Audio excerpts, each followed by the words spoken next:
something like the retirement home that was proposed would take up 100 units. A home, right now we assume takes 1 unit. And then we review these capacities, or the capacity allocation every year when we do the closing date. So to help, they've shown this, they've shown a graphic thing at the back. So what Stantec needs, and what we'd ask council to turn their minds to is looking at where we want to, what scenario we want to choose. Do we want to choose something in between for choosing our flows for the next 20 years? It's important for Stantec because their work hinges on our flows. South Huron's been fairly clear on what they want their flows to be, and it's going to be reflecting what they have in their collection system today.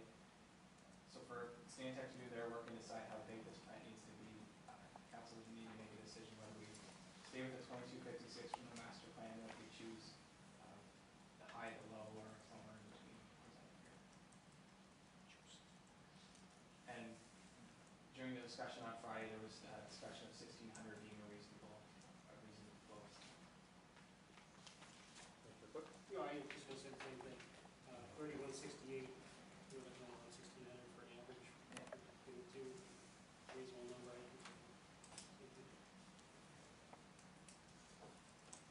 Yeah. So I guess a motion from council to confirm the 1600 is the phase 1 recommendation. Councilor Byer, Councilor Scott, Deputy Mayor Day. Yeah, I would say that 1600 is very generous, and we will, in light of how much land we have available to us and what our historic growth has been in that immediate catchment area, not including zones 3 and 4,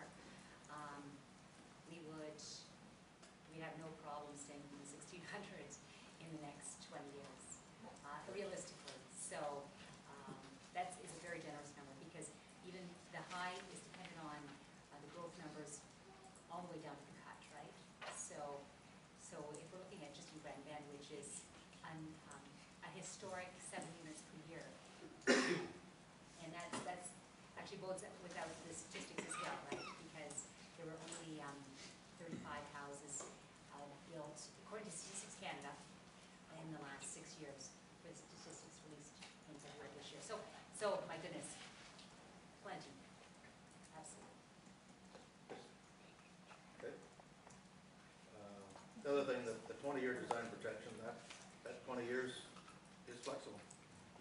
It can be 25 or it can be 15. If the need arises, if we go faster than that, we may have to build sooner. I'm going to call the vote on the 1600. All in favor of that? Carried. Thank you.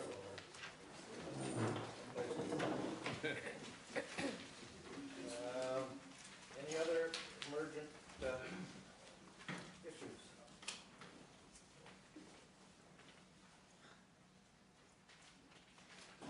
Councilor reports. Deputy Mayor Day. I led a tour that was hosted by the Land Federation of Agriculture, which was very interesting, and I wish economic development co-chairs were there, because we went to 3 different places. One was a goat milking farm.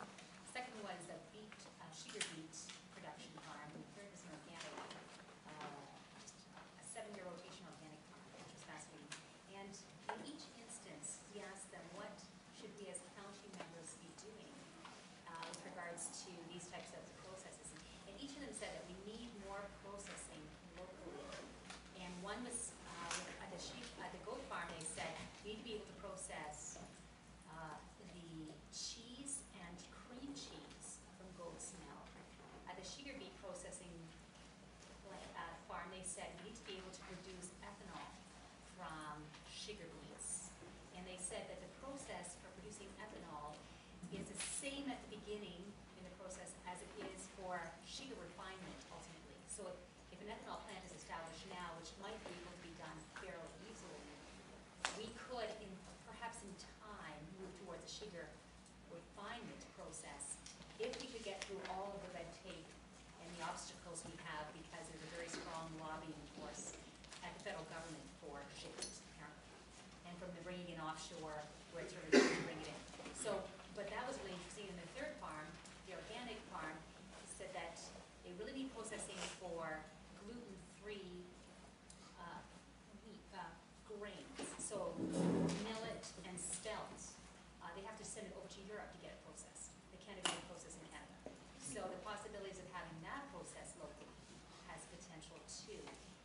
And there's a number of people that will be very strong supporters and promoters of that in the greater Atlantic County area. So I just throw that out to you as inspirations, which seem very practical from those on the ground.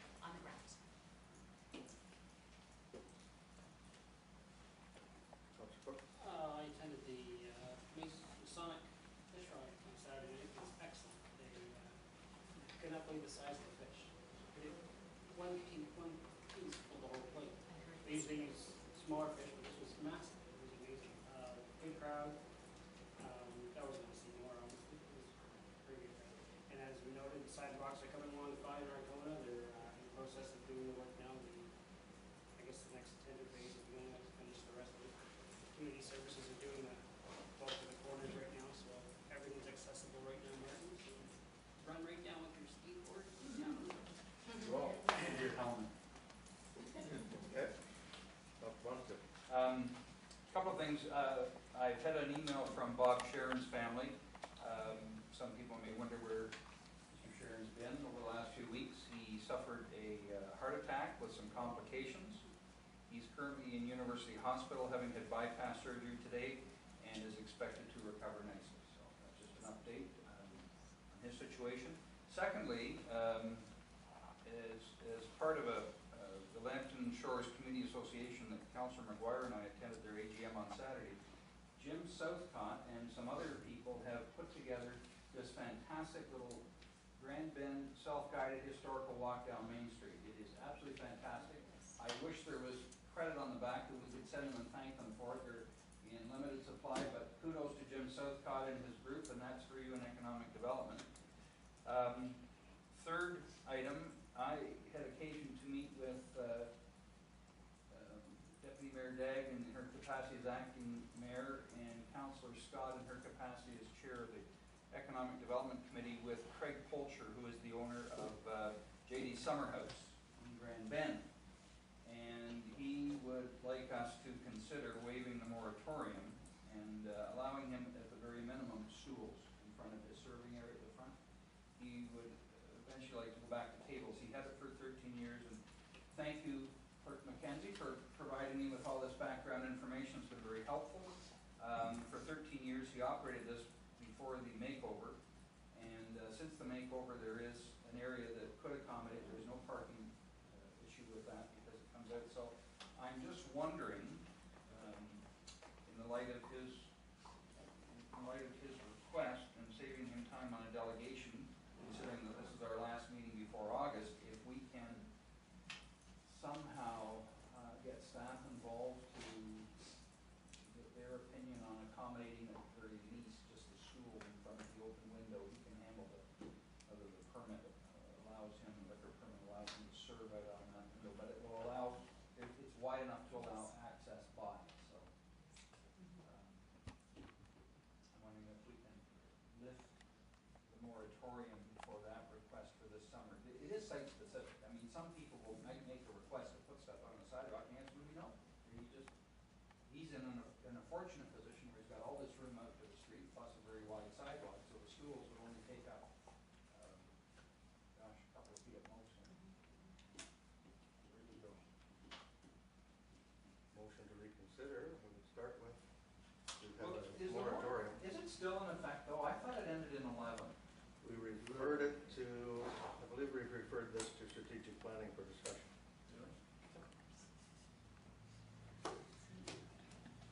What do we need to reconsider? How many votes?